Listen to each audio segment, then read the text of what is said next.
श्रीहरिवायुगुरुभ्यो नमः।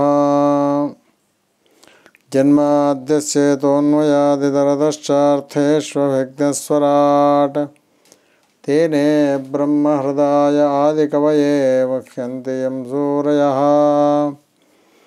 तेजो वारिमृदां यथा विनिमयो यत्र त्रिसर्गो मृषा धाम्ना स्वेन सदा निरस्तकुहकं सत्यं परं धीमहि। आचार्यपवनोऽस्माकम् आचार्याणि च भारती देवो नारायणश्रीशो देवी मङ्गलदेवता। मूकोऽपि यत्प्रसादेन मुकुन्दशयनायते राजराजायते रिक्तो राघवेन्द्रं तमाश्रये।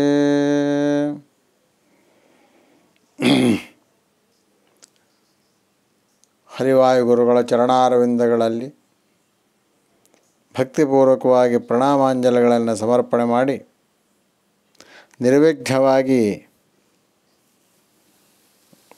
ಈ ಪ್ರೋಷ್ಠಪದಿ ಭಾಗವತವು ನನ್ನೊಳಗೆ ನಿಂತುಕೊಂಡ ತತ್ವಾಭಿಮಾನಿಗಳು ಅದನ್ನು ನೆರವೇರಿಸಿಕೊಡಲಿ ಅಂತ ಪ್ರಾರ್ಥನೆ ಮಾಡ್ತಾ ಶ್ರೀಮದ್ ಭಾಗವತ ಪುರಾಣವನ್ನು ಆರಂಭ ಮಾಡ್ತಾ ಇದ್ದೇನೆ. ಭಾಗವತ ಪುರಾಣವನ್ನು ಶ್ರವಣ ಮಾಡುವುದರಿಂದ ಸಿಗುವ ಫಲ ಏನು?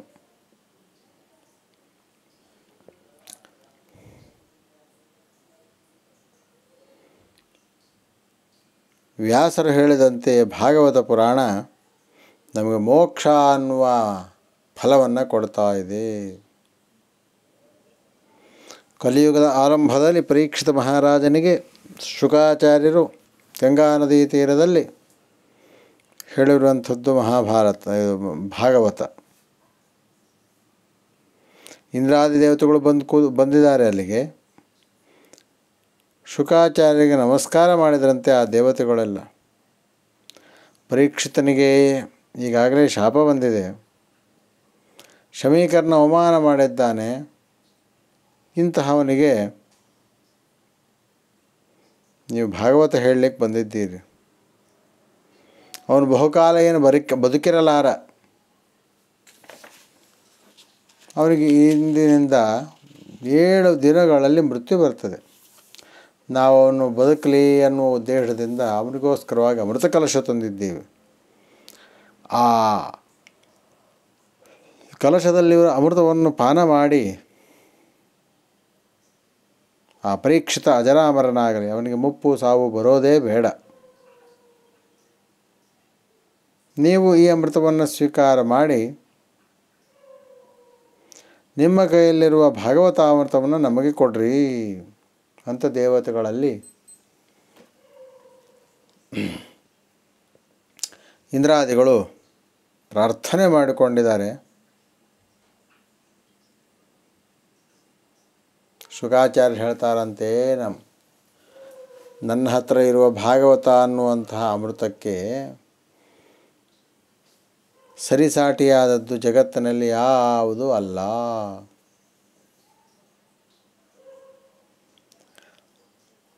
ಇಂತಹ ಭಾಗವತಕ್ಕೆ ಅಮೃತವನ್ನು ಸರಿಸಾಟಿ ಅಂತ ನೀವು ತಿಳ್ಕೊಂಡಿದ್ದೀರಲ್ಲ.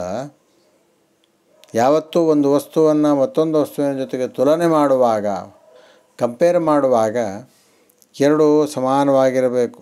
ಭಾಗವತಕ್ಕೂ ಅಮೃತಕ್ಕೂ ಏನಾದರೂ ತುಲನೆ ಇದೆಯಾ? ಅಮೃತವನ್ನು ಪಾನ ಮಾಡಿದರೆ ಮುಪ್ಪು ಬರದೇ ಇರ್ಬೋದು, ಆದರೆ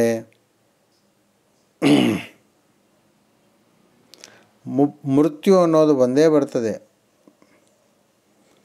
ಪರೀಕ್ಷಿತ ಮಹಾರಾಜ ಅವನು ಮುಪ್ಪಿಗೆ ಹೆದರಲಿಲ್ಲ, ಅದು ಯಾವತ್ತಾದರೂ ಬಂದೇ ಬರುತ್ತೆ.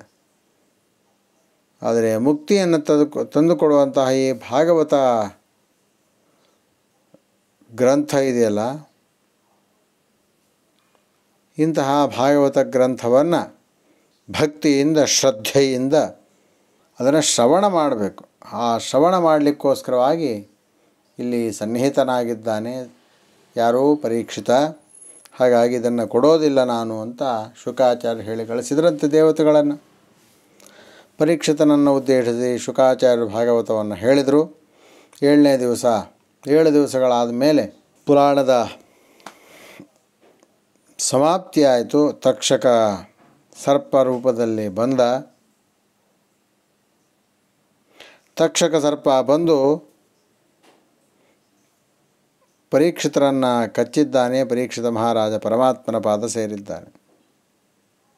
ಹೀಗೆ ಲಿಂಗದೇಹ ಸಹಿತನಾಗಿ ಭಗವಂತನ ಅಮುಕ್ತ ಸ್ಥಾನದಲ್ಲಿ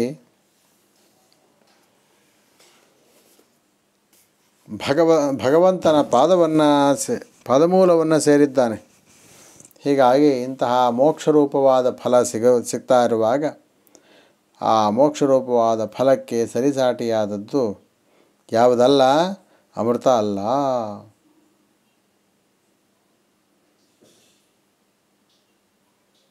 ಇಷ್ಟಾದ ಮೇಲೆ ಇಂದ್ರಾದಿ ದೇವತೆಗಳು ಬ್ರಹ್ಮದೇವರ ಹತ್ರ ಹೋಗಿ ಕೇಳ್ಕೊಂಡ್ರಂತೆ ಮೋಕ್ಷ ಸಾಮಗ್ರಿಗಳು ಯಾವ್ಯಾವುದು ಅಂತ.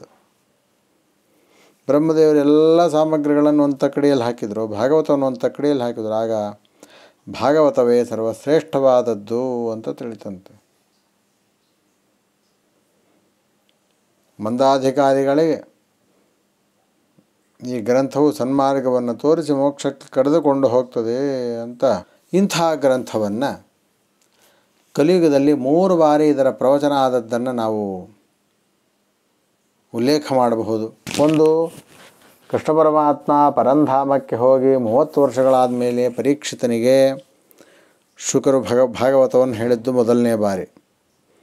ಇದು ನಡೆದದ್ದು ಭಾದ್ರಪದ ಶುದ್ಧ ನವಮಿಯಿಂದ ಪೂರ್ಣಿಮಾದವರೆಗೆ 1 ವಾರ. ಎರಡನೇ ಬಾರಿ 200 ವರ್ಷಗಳ ನಂತರ ಗೋಕರ್ಣ ಅಂತಕ್ಕಂತಹ ಬ್ರಾಹ್ಮಣ ಕುಮಾರ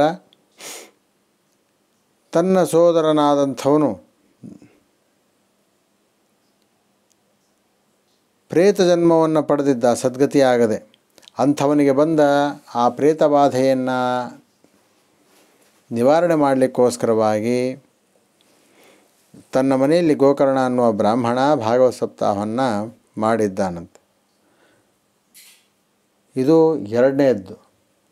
ಇನ್ನೂ ಒಂದು, ನಾರದ ಮಹರ್ಷಿಗಳು ಭೂಲೋಕಕ್ಕೆ ಬಂದಿದ್ದಾರಂತೆ. ಕಲಿಯುಗ ಪ್ರಾರಂಭವಾಗಿ ಆವಾಗ ಸುಮಾರು 260 ವರ್ಷ ಆಗಿರಬಹುದು.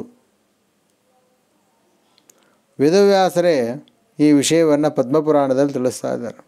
ಅದು ನಡೆದದ್ದು ಕಾರ್ತಿಕ ಮಾಸದಲ್ಲಿ. ನಾರದ ಮಹರ್ಷಿಗಳು ಎಲ್ಲ ಲೋಕಗಳನ್ನು ಸಂಚಾರ ಮಾಡ್ತಾ ಭೂಲೋಕ ಹೇಗಿದೆ ಅಂತ ನೋಡಲಿಕ್ಕೆ ಬಂದಿದ್ದಾರೆ. ಪ್ರಸಿದ್ಧವಾದ ಪುಷ್ಕರ ಕ್ಷೇತ್ರ, ಕಾಶಿ ಕ್ಷೇತ್ರ, ಗಯಾ ಕ್ಷೇತ್ರ ಮುಂತಾದ ಕ್ಷೇತ್ರಗಳನ್ನು ನೋಡಿ ಕಲಿಯುಗದ ಪ್ರಾರಂಭವಾದ್ದರಿಂದ ಕಲಿಪ್ರಭಾವ ಎಲ್ಲ ಕಡೆ ಇದೆ ಅಂತ ತಿಳ್ಕೊಂಡಿದ್ದಾರೆ. ಬೃಂದಾವನಕ್ಕೆ ಬರ್ತಾ ಇದ್ದಾರೆ. ಬೃಂದಾವನದಲ್ಲಿ ಕೃಷ್ಣ ಓಡಾಡಿದ ಜಾಗ. ಆ ಬೃಂದಾವನದಲ್ಲಿ ಒಬ್ಬಳು ತರುಣಿ ಅಳುತ್ತಾ ಕೂತಿದ್ದಾಳಂತೆ. ಅವಳ ಮುಂಭಾಗದಲ್ಲಿ ವೃದ್ಧರಾದ 2 ಮಕ್ಕಳು ದೀರ್ಘವಾದ ಶ್ವಾಸೋಚ್ಛ್ವಾಸವನ್ನು ಮಾಡ್ತಾ ಇದ್ದಾರೆ. ಆಗ ಆ ಸ್ತ್ರೀ ಸೇವೆ ಮಾಡ್ತಾ ಶುಶ್ರೂಷೆಯನ್ನು ಮಾಡ್ತಾ ಆ 2 ಮಕ್ಕಳನ್ನು ಎಬ್ಬಿಸ್ತಾ ಇದ್ದಳಂತೆ. ನಾರದರು ಇಂತಹ ದೃಶ್ಯವನ್ನು ನೋಡಿದರು. ಬಂದ ನಾರದರನ್ನು ಕಂಡಂತಹ ಆ ಸ್ತ್ರೀಯು, ಸಜ್ಜನರೇ, ಒಂದು ಕ್ಷಣ ನಿಲ್ಲಿ, ನನ್ನ ದುಃಖವನ್ನು ಹೋಗಲಾಡಿಸಿ ನಿಮ್ಮ ಉಪದೇಶಾಮೃತದಿಂದ ನನ್ನ ಮನಸ್ಸಿಗೆ ಶಾಂತಿ ಅನ್ನೋದು ದೊರೆಯುತ್ತದೆ ಎಂಬುದಾಗಿ ಬೇಡ್ಕೊಂಡಿದ್ದಾಳಂತೆ. ಆಗ ನಾರದ ಮಹರ್ಷಿಗಳು, ನೀನು ಯಾರು? ಇಲ್ಲಿ ಮಲಗಿರತಕ್ಕಂತಹ ಈ 2 ವೃದ್ಧರು ಯಾರು ಅಂತ ಪ್ರಶ್ನೆ ಮಾಡ್ತಾ ಇದ್ದಾರೆ. ಆಗ ಸ್ತ್ರೀ ಹೇಳ್ತಾ ಇದ್ದಾಳೆ, ನಾನು ಭಕ್ತಿ ಅನ್ನುವವಳು. ಇವರಿಬ್ಬರು ನನ್ನ ಮಕ್ಕಳು, ಜ್ಞಾನ ವೈರಾಗ್ಯ ಅಂತ ಅವ್ರ ಹೆಸರು. ನಾನು ಘೋರವಾದ ಕಲಿಪ್ರಭಾವದಿಂದ ಮುದುಕಿಯಾದೆ. ಉತ್ಪನ್ನ ದ್ರವಿಡೇಹಂ, ದ್ರವಿಡ ದೇಶದಲ್ಲಿ ಹುಟ್ಟಿದವಳು ನಾನು. ಕರ್ನಾಟಕದಲ್ಲಿ ವೃದ್ಧಿ ಹೊಂದಿದೆ, ಮಹಾರಾಷ್ಟ್ರದಲ್ಲಿ ಮತ್ತಷ್ಟು ಬೆಳೆದೆ, ಗುಜರಾತಿಗೆ ಬಂದು ಪೂರ್ಣ ಜೀರ್ಣಲಾಗಿಬಿಟ್ಟಿದ್ದೇನೆ. ಬೃಂದಾವನಕ್ಕೆ ಬಂದ ಮೇಲೆ ಬೃಂದಾವನದ ಯಮುನಾ ತೀರಕ್ಕೆ ಬಂದಾಗ ನಾನು ಮತ್ತೆ ಯುವತಿಯಾದೆ. ಆದರೆ ನನ್ನ ಮಕ್ಕಳು ಮಾತ್ರ ಇನ್ನೂ ಏನಾಗಿದ್ದಾರೆ? ಅವರು ಮುದುಕರಾಗೇ ಇದ್ದಾರೆ. ಲೋಕದಲ್ಲಿ ತಾಯಿಯಾದಂಥವಳು ವೃದ್ಧೆಯಾಗಿ ಮಕ್ಕಳು ತರುಣರಾಗಿರೋದನ್ನು ಕಂಡಿದ್ದೇವೆ. ಅದಕ್ಕೆ ವಿರುದ್ಧವಾಗಿ ಮಕ್ಕಳು ವೃದ್ಧರಾಗಿಯೂ ಪೋಷಕರು ತರುಣರಾಗಿ ಇರುವಂಥದ್ದು ನಾವು ಎಲ್ಲೂ ಕಂಡಿಲ್ಲ. ಈ ರೀತಿಯ ಲೋಕನೀತಿಗೆ ವಿರುದ್ಧವಾದಂತಹ ರೀತಿಯಲ್ಲಿರೋದಕ್ಕೆ ಕಾರಣ ಏನು ನನಗೆ ತಾವು ತಿಳಿಸಬೇಕು ಅಂತ ಕೇಳಿದಾಗ ನಾರದರಂತಾರಂತೆ, ಅಮ್ಮ, ಇದು ಭಯಂಕರವಾದಂತಹ ಯುಗ, ಕಲಿಯುಗ ಅಂತ ಇದನ್ನು ಕರೀತಾರೆ. ಧರ್ಮಕ್ಕೆ 4 ಪಾದಗಳಿವೆ. 4 ಪಾದ ಧರ್ಮಾಚರಣೆ ನಡೀತಾ ಇದೆ. ಒಂದು ಸತ್ಯ, 2ನೇದು ತಪಸ್ಸು, 3ನೇದು ಶೌಚ, 4ನೇದು ದಯ.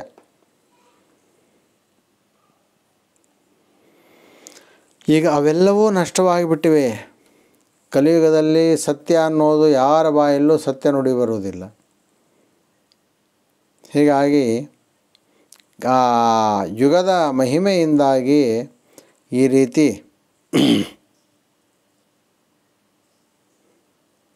ಎಲ್ಲ ವ್ಯತ್ಯಾಸವಾಗಿದೆ. ಮಕ್ಕಳು ಮುದುಕರಾಗಿದ್ದಾರೆ, ನಿನಗೆ ತಾರುಣ್ಯ ಉಂಟಾಗಿದೆ.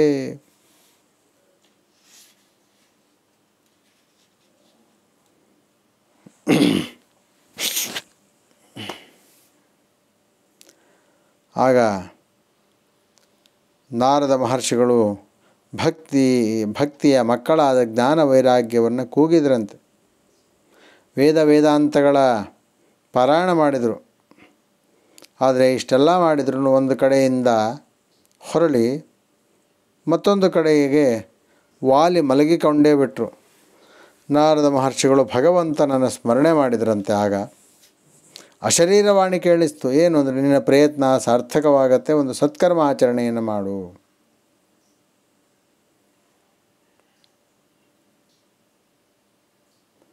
ನಾರದರು ಆ ಸತ್ಕರ್ಮ ಯಾವುದದು, ಏನನ್ನು ಆಚರಿಸಬೇಕು ಅಂತ ತಿಳಿದುಕೊಳ್ಳೋದಕ್ಕೆ ಎಲ್ಲ ಕಡೆಯಲ್ಲೂ ಸುತ್ತಾಡಿ ಬದರಿಕಾಶ್ರಮಕ್ಕೆ ಹೋಗಿದ್ದಾರೆ. ಅಲ್ಲಿ ನಾರದ ಮಹರ್ಷಿಗಳನ್ನು ಕಂಡಿದ್ದಾರಂತೆ. ಆ ನಾರದ ಮಹರ್ಷಿಗಳಿಗೆ ನಡೆದ ಎಲ್ಲ ಘಟನೆಯನ್ನು ಕೂಡ ವಿವರಣೆ ನೀಡಿದರು. ನಾರದರಂತಾರಂತೆ ಸನಕಾದಿಗಳಿಗೆ, ಭಯ ಪಡೋದು ಬೇಡ, ಭಾಗವತ ಸಪ್ತಾಹದಿಂದ ಜ್ಞಾನ ಭಕ್ತಿ ವೈರಾಗ್ಯಗಳ ಅಭಿವೃದ್ಧಿ ಆಗ್ತದೆ ಅಂತ ಹೇಳ್ತಾರೆ ಸನಕಾದಿಗಳು. ಸತ್ಕರ್ಮ ಅಂದರೆ ಜ್ಞಾನಯಜ್ಞ ಅಂತ ಅರ್ಥ. ಶುಕ ಮಹರ್ಷಿಗಳೇ ಮುಂತಾದವರಿಂದ ಗಾನ ಮಾಡಲ್ಪಟ್ಟಂತಹ ಶ್ರೀಮದ್ ಭಾಗವತವನ್ನು ಪ್ರವಚನ ಮಾಡಬೇಕು. ಕಲಿಯುಗದಲ್ಲಿ ಜ್ಞಾನ ಭಕ್ತಿ ವೈರಾಗ್ಯ ಇಂತಹ ಭಾಗವತದ ಅಧ್ಯಯನ, ಅದರ ಪ್ರವಚನದಿಂದ 3 ಕೂಡ ಸ್ಥಾಪನೆ ಆಗ್ತವೆ. ಆದ್ದರಿಂದ ನೀವು ಭಾಗವತ ಪ್ರವಚನ ನಡೆಸಿ ಅಂತ ಹೇಳಿದ್ರಂತೆ. ಈ ರೀತಿ ನಾರದರು ಹೇಳಿದ ಮೇಲೆ ಭಾಗವತದ ಪ್ರವಚನವನ್ನು ಆರಂಭ ಮಾಡಿದರಂತೆ. ಆರಂಭ ಮಾಡಿ ಆ ಜ್ಞಾನ ಮತ್ತು ವೈರಾಗ್ಯ ಅನ್ನುವ ಮಕ್ಕಳಿಗೆ ನವತಾರುಣ್ಯ ಬಂತಂತೆ. ಭಕ್ತಿಯ ಮಕ್ಕಳಾದ ಜ್ಞಾನ ವೈರಾಗ್ಯಗಳಿಗೆ.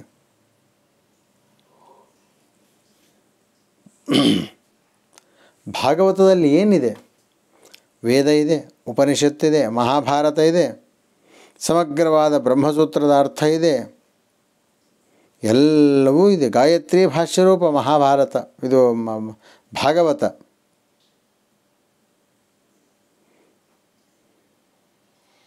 ಇದು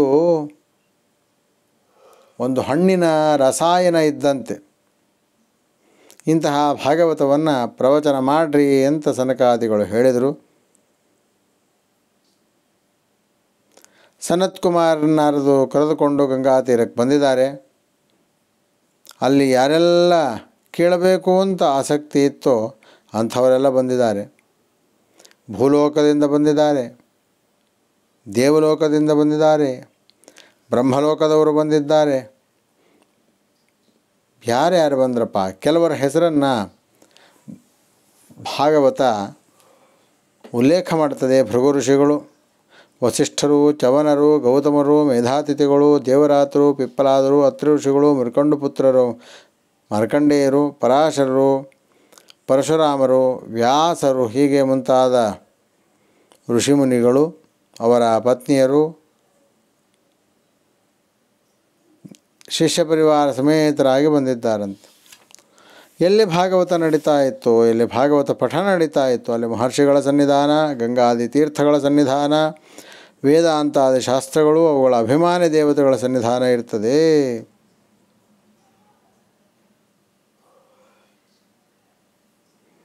ಭಾಗವತವನ್ನು ಶ್ರವಣ ಮಾಡಲು ಮತ್ತು ಸಮಸ್ತ ದೇವತೆಗಳು, ಋಷಿಮುನಿಗಳು ಎಲ್ಲರೂ ಬರ್ತಾರೆ.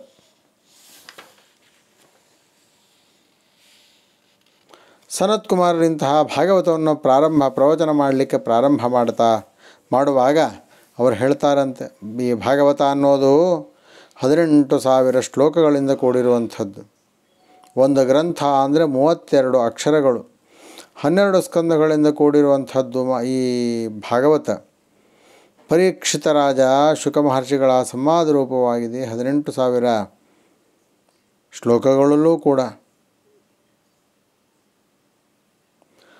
ಪ್ರತಿಯೊಂದು 1000 ಗ್ರಂಥಗಳಿಗೂ ಒಂದೊಂದು ಭಗವದ್ ರೂಪ ಇದೆ. ಆ ರೀತಿ 18,000 ಶ್ಲೋಕಗಳಿಗೆ 18 ಭಗವದ್ ರೂಪಗಳಿವೆ ಎಂಬುದಾಗಿ ವಿಷಯಗಳನ್ನು ತಿಳಿಸ್ತಾ ಇದ್ದಾರೆ. 12 ಸ್ಕಂದಗಳಿಗೆ 12 ಭಗವದ್ ರೂಪ. ಕೇಶವ, ನಾರಾಯಣ, ಮಾಧವ, ದಾಮೋದರದವರೆಗೆ 12 ರೂಪಗಳು ಈ 12 ಸ್ಕಂದಗಳಿಗೆ ಸಂಬಂಧಪಟ್ಟಂತಹ ಒಂದು ಪ್ರತಿನಿಧಿಸುವ 12 ಸ್ಕಂದಗಳ ಅಭಿಮಾನಿ ರೂಪ ಭಗವದ್ ರೂಪ ಅಂತ ಇದನ್ನು ತಿಳ್ಕೊಳ್ಬೇಕು. ಈ ಭಾಗವತದಲ್ಲಿ 100 ಶತವಿಚ್ಛೇದಗಳು ಬಂದಿದ್ದಾವೆ, ಪ್ರಶ್ನೋತ್ತರಗಳು ಬಂದಿದೆ, ಅನೇಕ ಉಪಾಖ್ಯಾನಗಳು ಬಂದಿವೆ. ಇಂಥ ಭಾಗವತವನ್ನು ಶ್ಲೋಕಾರ್ಧಂ ಶ್ಲೋಕಪಾದಂ ವಾ ನಿತ್ಯಂ ಭಾಗವತೋದ್ಭವಂ ಪಠೇತ್ ಶೃಣೋತಿಯೋ ಭಕ್ತ್ಯ ಗೋಸಹಸ್ರ ಫಲಂ ಲಭೇತ್ ಅಂತ ಹೇಳಿದಂತೆ, ಒಂದು ಶ್ಲೋಕವಾದರೂ ಸರಿ, ಅರ್ಧ ಶ್ಲೋಕವಾದರೂ ಅರ್ಧ ಶ್ಲೋಕ, ಶ್ಲೋಕದ ಒಂದು ಪಾದ ಆದರೂ ಸರಿ, ನಿತ್ಯ ಭಾಗವತ ಪಾರಾಯಣ ನಡೆಯಬೇಕು. ಹೀಗಾಗಿ ಇಂತಹ ಭಾಗವತವು ಹರಿದ್ವಾರ ಕ್ಷೇತ್ರದಲ್ಲಿ ಹಿಂದೆ ನಡೆದಿತ್ತಂತೆ.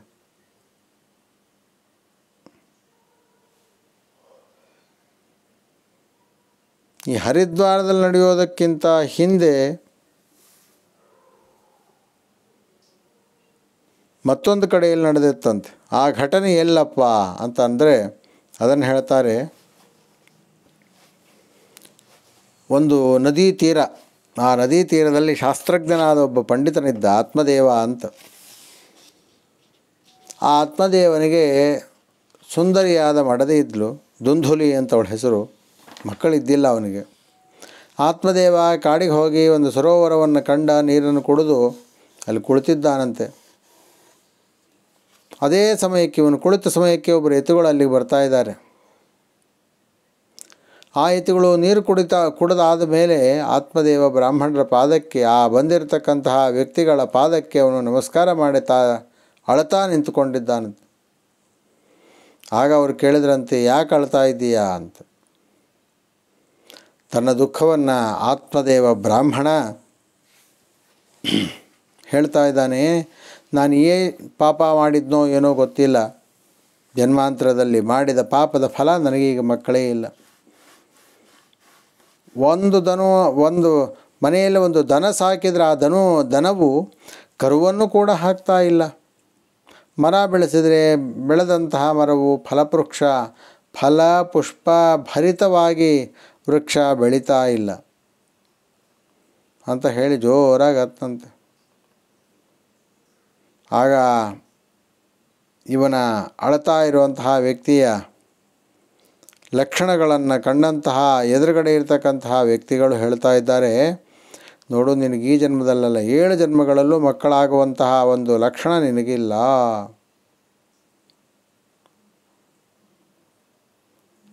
ಅದನ್ನು ಹೇಳಿ ಅವನಿಗೊಂದು ಹಣ್ಣನ್ನು ಮಂತ್ರಿಸಿಕೊಟ್ಟಿದ್ದಾರಂತೆ. ಈ ಹಣ್ಣು ನಿನ್ನ ಹೆಂಡತಿ ಕೊಡು, ಅವಳು ಇದನ್ನು ತಿನ್ನಲಿ, 1 ವರ್ಷ ತುಂಬ ನಿಯಮ ನಿಷ್ಠೆಯಿಂದ ಇರಬೇಕು, ಒಳ್ಳೆಯ ಗಂಡು ಸಂತಾನ ಹುಟ್ಟುತ್ತದೆ ಅಂಥೇಳಿ ಅವರು ಆ ಬಂದಿರತಕ್ಕಂತಹ ಜ್ಞಾನಿಗಳು ಅಷ್ಟು ಹೇಳಿಕೊಟ್ಟು ಹೋಗಿದ್ದಾರೆ.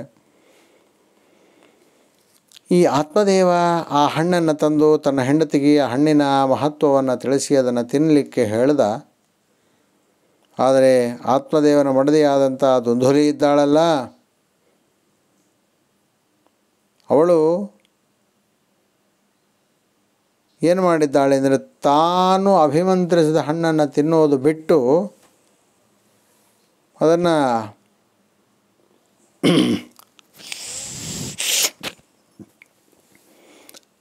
ಬೇರೆಯವರಿಗೆ ಕೊಟ್ಟುಬಿಟ್ಟಿದ್ದಾಳೆ. ಹೀಗೆ ಕೊಟ್ಟದ್ರಿಂದಾಗಿ ಅವಳು ಅಲ್ಲಿ ಹೇಳ್ತಾಳಂತೆ, ಈ ಹಣ್ಣು ತಿಂದರೆ ಗರ್ಭಧಾರಣೆ ಆಗ್ತದೆ, ಗರ್ಭಿಣಿಯಾದರೆ ಮನೆ ಕೆಲಸ ಮಾಡಲಿಕ್ಕಾಗಲ್ಲ, ತುಂಬ ತೊಂದರೆ ಆಗ್ತದೆ, ಆದ್ದರಿಂದ ಹಣ್ಣನ್ನು ತಿನ್ನಲೇ ಇಲ್ಲ. ಅದಕ್ಕೆ ಅವಳು ಹೋಗಿ ಹೇಳಿದ್ದು ತನ್ನ ಸೋದರಿಯ ಮುಂದೆ ವಿಷಯವನ್ನು. ಸೋದರಿ ಅಂದಳಂತೆ, ನಾನು ಈ ಸಲ ಈಗ ನಾನು ಗರ್ಭಿಣಿಯಾಗಿದ್ದೇನೆ, ನನ್ನ ಮಗುವನ್ನು ನಿನಗೆ ಕೊಡ್ತೇನೆ, ನನ್ನ ಗಂಡನಿಗೆ ಸ್ವಲ್ಪ ಹಣ ಕೊಟ್ಬಿಡು ನೀನು, ಆಮೇಲೆ ಅವನು ನಾನು ಮಗು ಹೆತ್ತ ನಂತರ ಮಗುವನ್ನು ನಿನಗೆ ತಂದು ಕೊಡ್ತಾನೆ ಅಂತ.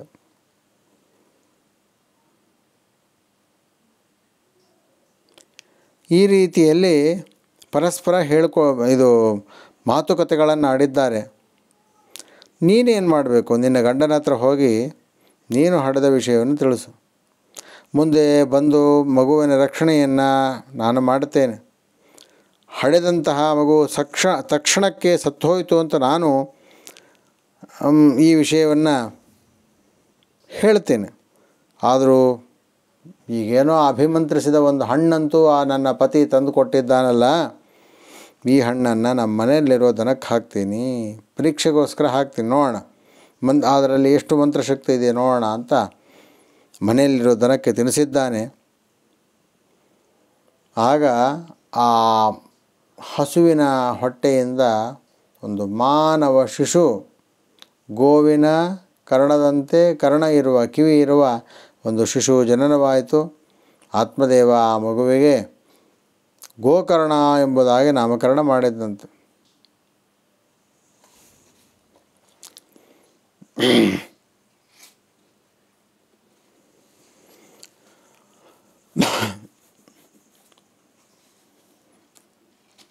ಗೋಕರ್ಣ ಮುಂದೆ ಮನೆಯಲ್ಲಿ ಬೆಳೆದ, ಒಳ್ಳೆಯ ಪಂಡಿತನೂ ಆದ.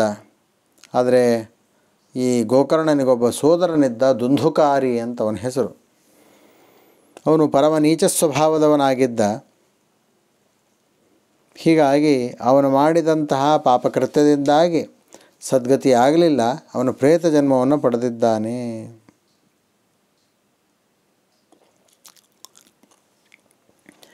ಗೋಕರ್ಣ ವಿದ್ಯಾಭ್ಯಾಸವನ್ನು ಮುಗಿಸಿ ಕಾಶಿ ಮುಂತಾದ ಯಾತ್ರೆಗಳನ್ನು ಮುಗಿಸಿ ಮರಳಿ ಊರಿಗೆ ಬಂದಾಗ ತನ್ನ ಮನೆಯಲ್ಲಿ ತಾನು ಇನ್ನೇನು ವಾಸ ಮಾಡಬೇಕು. ಆ ಸಂದರ್ಭದಲ್ಲಿ ಅವನಿಗೆ ತನ್ನ ಸಹೋದರನಾದ ದುಂದುಕಾರಿಯು ಪ್ರೇತನಾಗಿರುವಂತಹ ಎಲ್ಲ ಹಿನ್ನೆಲೆಯೂ ಕೂಡ ಅವನಿಗೆ ತಿಳಿತದೆ. ತಿಳಿದ ಮೇಲೆ ಆ ದುಂದುಕಾರಿಗೆ ಬಂದಂತಹ ಪ್ರೇತಜನ್ಮವನ್ನು ಬಿಡುಗಡೆ ಹೊಂದಿಸಬೇಕು, ಅದಕ್ಕೇನು ಮಾಡಬೇಕು ಅಂತ ಲೋಕದಲ್ಲಿ ಎಲ್ಲ ಕಡೆಯಲ್ಲೂ ಕೂಡ ಆ ವಿಷಯವನ್ನು ಕೇಳಿ ತಿಳ್ಕೊಂಡು ಬರಲಿಕ್ಕೆ ಹೋಗಿದ್ದಾನಂತೆ.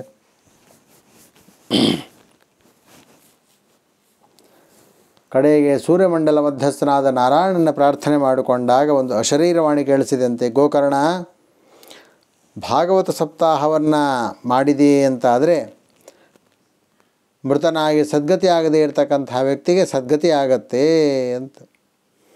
ಹೀಗೆ ಗೋಕರ್ಣ ತಾನು ಭಾಗವತವನ್ನು ಪ್ರವಚನ ಮಾಡಿ ತನ್ಮೂಲಕವಾಗಿ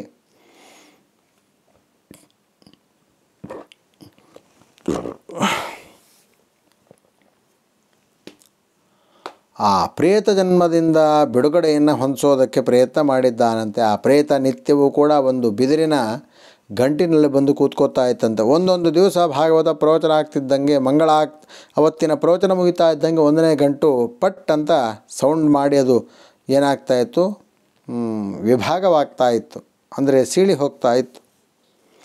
7 ದಿವಸಗಳಲ್ಲಿ ಹೀಗೆ 7 ಗಂಟು ಒಡೆದು ಹೋಗಿ ದುಂದುಕಾರಿಗೆ ಪ್ರೇತ ಜನ್ಮದಿಂದ ಬಿಡುಗಡೆ ಆಯಿತು. ಇಂತಹ ಆತ್ಮದೇವನ ಸೋದರನಾದ ದುಂದುಕಾರಿ ದಿವ್ಯವಾದ ರೂಪವನ್ನು ಧಾರಣೆ ಮಾಡಿಕೊಂಡು ಗೋಕರ್ಣನಿಗೆ ನಮಸ್ಕಾರ ಮಾಡಿ, ನಿನ್ನಿಂದಾಗಿ ನನಗೆ ಪ್ರೇತ ಯೋನಿಯಿಂದ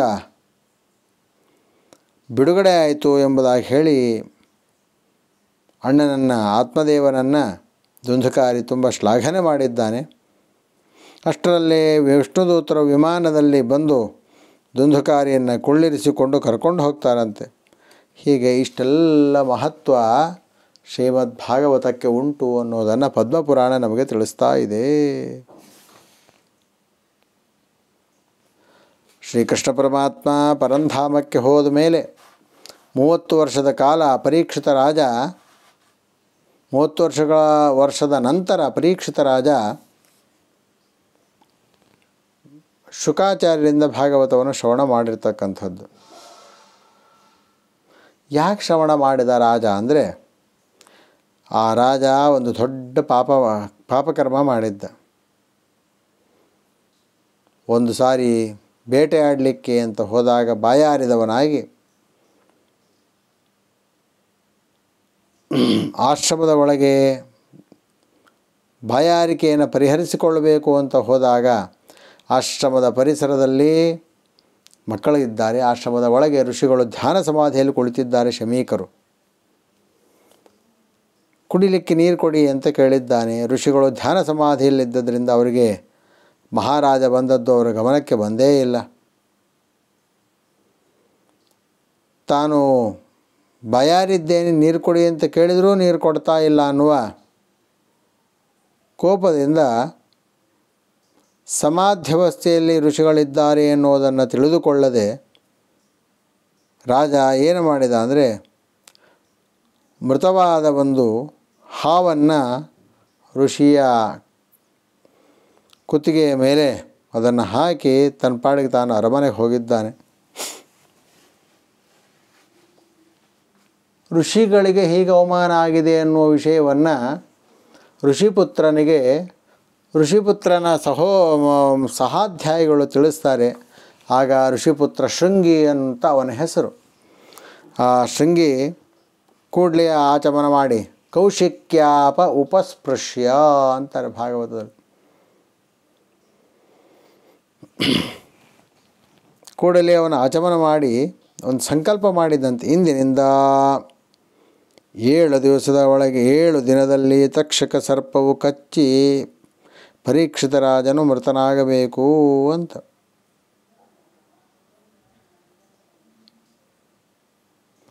ಆಮೇಲೆ ಈ ವಿಷಯವು ಗೌರಮುಖ ಅಂತಕ್ಕಂತಹ ಒಬ್ಬ ಶಿಷ್ಯನ ಮೂಲಕವಾಗಿ ರಾಜನಿಗೆ ಸಂದೇಶವು ತಲುಪುತ್ತೆ. ಆಗ ರಾಜ ಏನು ಮಾಡ್ತಾನೆ, ಪರೀಕ್ಷಿತ ಮಹಾರಾಜ ಎಲ್ಲ ಇಡೀ ಸಾಮ್ರಾಜ್ಯವನ್ನು ತನ್ನ ಮಗನಾದ ಜನಮೇಜಯನಿಗೆ ಪಟ್ಟವನ್ನು ಕಟ್ಟಿ ತಾನು ಗಂಗಾ ನದಿ ತೀರದಲ್ಲಿ ಪ್ರಾಯೋಪವೇಶವನ್ನು ಕೈಗೊಂಡು ಶ್ರೀಮದ್ ಭಾಗವತವನ್ನು ವೇದವ್ಯಾಸರ ಮುಖಾರವಿಂದದಿಂದ ಶ್ರವಣ ಮಾಡಿದ್ದಾನೆ.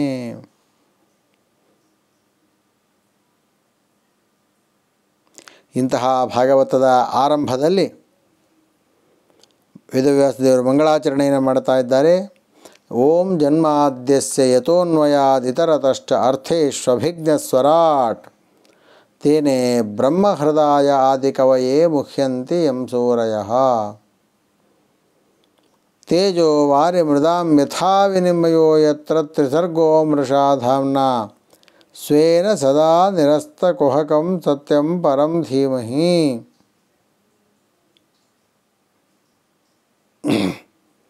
ಧೀಮಹಿ ಧ್ಯಾನ ಮಾಡೋಣ.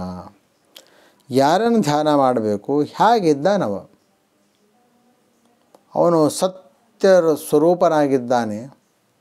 ಪರ ಅಂದರೆ ಸರ್ವೋತ್ತಮನಾಗಿದ್ದಾನೆ. ಸರ್ವೋತ್ತಮನಾದ, ಸತ್ಯನಾದ, ದೋಷವಿದೂರನಾದ, ಜಗತ್ತಿನ ಸೃಷ್ಟಿ ಸ್ಥಿತಿ ಸಂಹಾರ ನಿಯಮನ ಜ್ಞಾನ ಅಜ್ಞಾನ ಬಂಧ ಮೋಕ್ಷಾದಿಗಳನ್ನು ಮಾಡುವಂತಹ ಪರಮಾತ್ಮನೇ ಜಗತ್ತಿಗೆ ಪ್ರವರ್ತಕನಾಗಿದ್ದಾನೆ, ಸರ್ವಜ್ಞನೂ ಆಗಿದ್ದಾನೆ.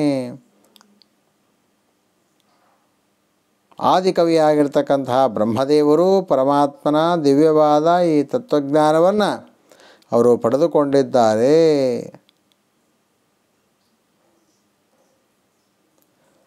ಆ ಪರಮಾತ್ಮನನ್ನು ಸಮಗ್ರವಾಗಿ ತಿಳಿದುಕೊಳ್ಳುವುದಕ್ಕೆ ಯಾರಿಂದಲೂ ಶಕ್ಯವಿಲ್ಲ. ಸಮಸ್ತ ರಮಾ ಬ್ರಹ್ಮಾದಿ ಇಡೀ ವಿಶ್ವವೇ ಪರಮಾತ್ಮನ ಮಹಿಮೆಯನ್ನು ಪೂರ್ಣವಾಗಿ ತಿಳಿದುಕೊಳ್ಳುವುದಕ್ಕೆ ಅಸಮರ್ಥವಾದದ್ದು.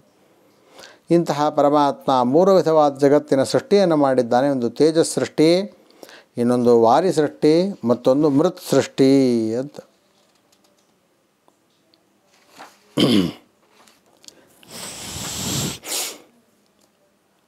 ತೇಜಸ್ ಸೃಷ್ಟಿ ಅಂತ ಹೇಳಿದ್ರೆ ದೀಪಾತ್ ದೀಪಾಂತರೋ ಯಥಾ, ಒಂದು ದೀಪದಿಂದ ಮತ್ತೊಂದು ದೀಪದ ಸೃಷ್ಟಿಯನ್ನು ಮಾಡುವಂಥದ್ದು ಇದು ತೇಜಸ್ ಸೃಷ್ಟಿ. ಮೂಲವಾದ ಪದ್ಮನಾಭ ರೂಪದಿಂದ ಉಳಿದ ರಾಮಕೃಷ್ಣಾದಿ ರೂಪಗಳ ಸೃಷ್ಟಿ ಉಂಟಲ್ಲ, ಇದನ್ನು ತೇಜೋ ಸೃಷ್ಟಿ ಅಥವಾ ತೇಜಸ್ ಸೃಷ್ಟಿ ಎಂಬುದಾಗಿ ಕರೀತಾ ಇದ್ದಾರೆ.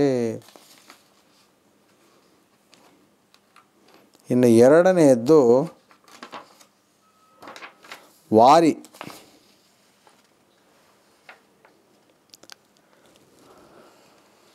ಎರಡನೆಯ ಸೃಷ್ಟಿ ಇದು.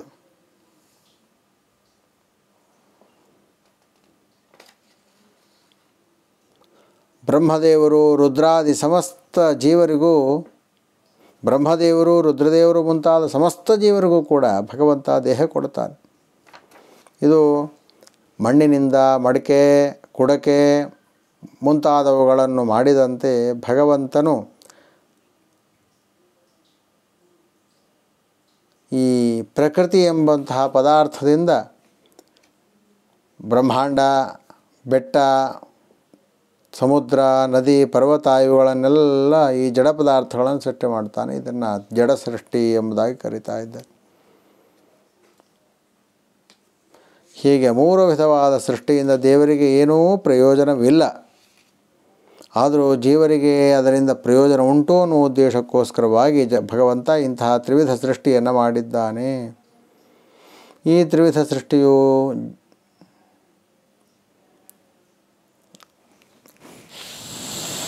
ಜಾದುಗಾರನ ಸೃಷ್ಟಿಯಂತೆ ಇದು ಏನಲ್ಲ, ಸುಳ್ಳಲ್ಲ, ಇದು ಸತ್ಯವಾದ ಸೃಷ್ಟಿ. ಇಂತಹ ಭಗವಂತನ ಸೃಷ್ಟಿಯನ್ನು ಸತ್ಯ ಎಂಬುದಾಗಿ ನಾವು ಚಿಂತನೆ ಮಾಡಬೇಕು. ಶ್ರೀಮದ್ ಭಾಗವತದಲ್ಲಿ ಭಗವಂತನ ವಿಷಯವನ್ನು ಹೇಳಿದೆ. ಆ ಭಗವಂತ ಕಲ್ಯಾಣ, ಈಗ ಒಂದು ಗ್ರಂಥವನ್ನು ಅಧ್ಯಯನ ಮಾಡಬೇಕು ಅಂತಾದರೆ ವಿಷಯ ಪ್ರಯೋಜನ ಅಧಿಕಾರ ಸಂಬಂಧಗಳು ಇರಬೇಕು. ಇಂತಹ ಭಾಗವತದಲ್ಲಿ ಭಗವಂತನ ವಿಷಯವೇ ಬಂದಿದೆ. ಆ ಭಗವಂತ ಅನಂತ ಕಲ್ಯಾಣ ಗುಣಪರಿಪೂರ್ಣ, ನಿರ್ದೋಷಿಯಾಗಿದ್ದಾನೆ. ಜಗತ್ತೆಲ್ಲವೂ ಆ ಭಗವಂತನ ಆಶ್ರಯದಲ್ಲಿದೆ. ದೇವರು ಜಗತ್ತಿನಲ್ಲೆಲ್ಲ ಕಡೆ ಇದ್ದಾನೆ, ಭಕ್ತರಿಗೆ ಮೋಕ್ಷ ಕೊಡ್ತಾನೆ. ಹೀಗೆಲ್ಲ ಅನೇಕ ಅಂಶಗಳು ಭಗವಂತನಿಗೆ ಪ್ರೀತಿಕರವಾದ ಧರ್ಮಗಳನ್ನು ಭಾಗವತದಲ್ಲಿ ಹೇಳಿದೆ. ಈ ಧರ್ಮಗಳನ್ನು ಆಚರಿಸುವಾಗ ದೇವರ ಪ್ರೀತಿ, ಮೋಕ್ಷ ಜ್ಞಾನ, ಭಕ್ತಿ, ವೈರಾಗ್ಯಗಳನ್ನು ಬಿಟ್ಟು ಬೇರೆ ಯಾವುದೇ ವಿಧವಾದ ಫಲವನ್ನು ಅಪೇಕ್ಷೆ ಪಡಬಾರದು. ಈ ಧರ್ಮಗಳನ್ನು ದೇವರೇ ನಮ್ಮಿಂದ ಮಾಡಿಸ್ತಾನೆ ಎನ್ನುವ ಅನುಸಂಧಾನ ನಮ್ಮಲ್ಲಿರಬೇಕು. ಹೀಗೆ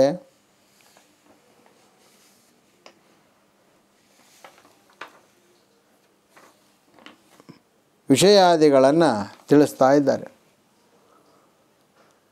ಅಧಿಕಾರಿಗಳು ಯಾರಪ್ಪ? ಇದನ್ನು ಹೇಳುವಂಥವರು ಮತ್ತು ಕೇಳುವಂಥವರು ಈ ಇಬ್ಬರೂ ಕೂಡ ಕಾಮಕ್ರೋಧ ಲೋಭ ಮದಮತ್ಸರ ಅನ್ನುವ ಈ 6 ವಿಧವಾದ ಏನು ದೋಷಗಳಿವೆಯಲ್ಲ ಇವುಗಳನ್ನು ಬಿಟ್ಟಂತಹ ಸಜ್ಜನರೇ ಇದರ ಶ್ರೋತೃಗಳಾಗಿರ್ತಾರೆ ಎಂಬುದಾಗಿ ತಿಳಿಸಿದ್ದಾರೆ.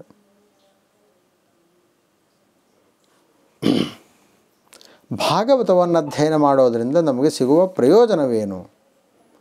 ಭಗವಂತ ನಮ್ಮ ಭಕ್ತಿಗೆ ವಶನಾಗ್ತಾನೆ, ನಮ್ಮ ಹೃದಯದಲ್ಲಿ ದರ್ಶನವನ್ನು ಕೊಡ್ತಾನೆ. ಉತ್ತಮಾಧಿಕಾರಿಗಳಿಗೆ ಭಾಗವತವನ್ನು ಶ್ರವಣ ಮಾಡ್ತಾ ಇದ್ದಂತೆ ತತ್ಕ್ಷಣದಲ್ಲೇ ಭಗವಂತನ ದರ್ಶನವಾಗ್ತದೆ. ಮಂದಾಧಿಕಾರಿಗಳಿಗೆ ದರ್ಶನ ಸ್ವಲ್ಪ ವಿರಳ ಆದೀತು.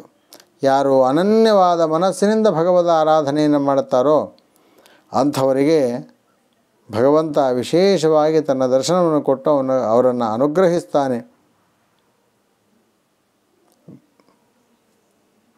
ಈ ಭಾಗವತ ಗ್ರಂಥ ಯಾವುದರಿಂದ ಬಂತು, ಹೇಗೆ ಬಂತು ಅನ್ನುವಾಗ ನಿಗಮಕಲ್ಪತರೋರ್ಗಲಿತಂ ಫಲಂ ಶುಕಮುಖಾದಮೃತದ್ರವ ಸಂಯುತಂ ಪಿಬತ ಭಾಗವತಂ ರಸಮಾಲಯಂ ಮುಹುರಹೋ ರಸಿಕಾ ಭುವಿ ಭಾವುಕಾಃ.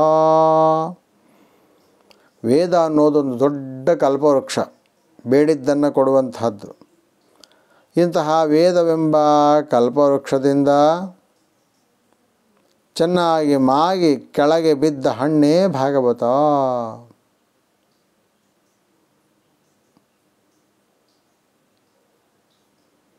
ಇದರಲ್ಲಿ ಮೋಕ್ಷದ ರಸ ತುಂಬಿಕೊಂಡಿದೆ ಅಂತ. ಅಂದರೆ ಈ ಭಾಗವತವು ಮೋಕ್ಷಕ್ಕೆ ಒಂದು ರೀತಿಯಲ್ಲಿ ಸೋಪಾನವಾಯಿತು. ವ್ಯಾಸರ ಅವತಾರರಾಗಿ ವ್ಯಾಸರ ಮಗನಾಗಿ ಅವತಾರ ಮಾಡಿದಂತಹ ಮಹಾರುದ್ರದೇವರು ಶುಕ ಅನ್ನುವ ಹೆಸರಿನಿಂದ ಅವತಾರ ಮಾಡಿ ಅವರೇನೇ ಪರೀಕ್ಷಿತ ರಾಜನಿಗೆ ಇಂತಹ ಭಾಗವತವನ್ನು ಉಪದೇಶ ಮಾಡಿದ್ದಾರೆ.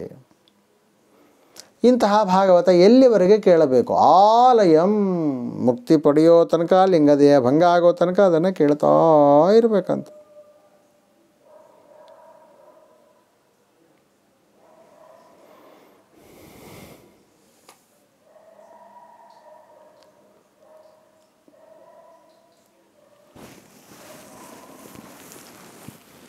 ನೈಮಿಷಾರಣ್ಯದಲ್ಲಿ ಶೌನಕರೇ ಮುಂತಾದಂತಹ ಎಲ್ಲ ಋಷಿಮುನಿಗಳು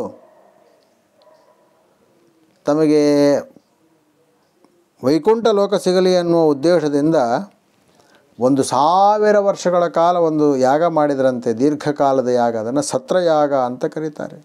ಯಾಗದ ಹೆಸರು ಅದಲ್ಲ, ಅದು ಒಂದು ಸತ್ರಯಾಗ, ದೀರ್ಘಕಾಲದ ಒಂದು ಭಗವಂತನ ಒಲಿಸಿಕೊಳ್ಳೋದಕ್ಕೆ ಬೇಕಾದ ಜ್ಞಾನಯಜ್ಞದ ಕಾಲ. ಆಗ ಅಲ್ಲಿಗೆ ಬಂದಿರತಕ್ಕಂತಹ ಸೂತ ಪುರಾಣಿಕರನ್ನು ಸತ್ಕರಿಸಿದಂತಹ ಉಳಿದಯ ಶೌನಕಾದಿ ಶಿಷ್ಯರುಗಳು ಸೂತರನ್ನು ಪ್ರಶ್ನೆ ಮಾಡ್ತಾ ಇದ್ದಾರೆ. ಭಗವಂತನ ಸೃಷ್ಟಿಯ ಬಗ್ಗೆ, ಅವನ ಲೀಲಾ ವಿನೋದಗಳ ಬಗ್ಗೆ ನಮಗೆ ತಿಳಿಸಿಕೊಡಿ ಅಂತ. ಕಲಿಯುಗದಲ್ಲಿ ಆಯುಸ್ಸು ಭಾಳ ಕಡಿಮೆ, ಶಕ್ತಿನೂ ಭಾಳ ಕಡಿಮೆ, ಜ್ಞಾನ ಭಾಳ ಕಡಿಮೆ, ಹೆಚ್ಚು ಸಮಸ್ಯೆಗಳು ಇರೋದೇ ಜಾಸ್ತಿ. ಆದ್ದರಿಂದ ನಮಗೆ ಸಾರವಾದದ್ದನ್ನು ಹೇಳಿಬಿಡ್ರಿ ಅಂತ. ಅದರಲ್ಲೂ ಕೂಡ ವಿಶೇಷವಾಗಿ ಭಗವಂತ ಕೃಷ್ಣ ರೂಪದಿಂದ, ಬಲರಾಮನ ಶುಕ್ಲಕೇಶ ರೂಪದಿಂದ ಇದ್ದು ಏನು ಭೂಲೋಕದಲ್ಲಿ ತಾನು ತನ್ನ ಚರಿತ್ರೆಯನ್ನು ಮಾಡಿ ತೋರಿಸಿದ್ದು ಅಂತ ಭಗವಂತನ ಚರಿತ್ರೆಯನ್ನು ನಮಗೆ ತಿಳಿಸಬೇಕು. ಕೃಷ್ಣ ಭೂಮಿಯನ್ನು ಬಿಟ್ಟು ಹೊರಟ ಮೇಲೆ ಧರ್ಮಕ್ಕೆ ರಕ್ಷಕರು ಯಾರಾಗಿದ್ದರು ಅಂತ ಪ್ರಶ್ನೆ ಮಾಡಿದಾಗ ಸುತಾಚಾರ್ಯರು ತಮ್ಮ ಗುರುಗಳಾದ ಶುಕಾಚಾರ್ಯರಿಗೆ ನಮಸ್ಕಾರವನ್ನು ಮಾಡಿ ಮುಂದೆ ಉತ್ತರವನ್ನು ಹೇಳಲಿಕ್ಕೆ ಪ್ರಾರಂಭ ಮಾಡ್ತಾ ಇದ್ದಾರೆ. ಏನು ಉತ್ತರ ಹೇಳಿದರು ಅನ್ನೋದನ್ನು ನಾಳೆ ದಿವಸ ಚಿಂತನೆ ಮಾಡೋಣ. ಶ್ರೀಕೃಷ್ಣಾರ್ಪಣಮಸ್ತು. ಸರ್ವೇಂದ್ರಿಯ ಪ್ರೇರಕೇಣ ಶ್ರೀಪ್ರಾಣಪತಿನೇರಿತಃ ಯದವೋಚಮಹಂ ತೇನ ಪ್ರೀಯತಾಂ ಕಮಲಾಲಯಃ. ಶ್ರೀಕೃಷ್ಣಾರ್ಪಣಮಸ್ತು.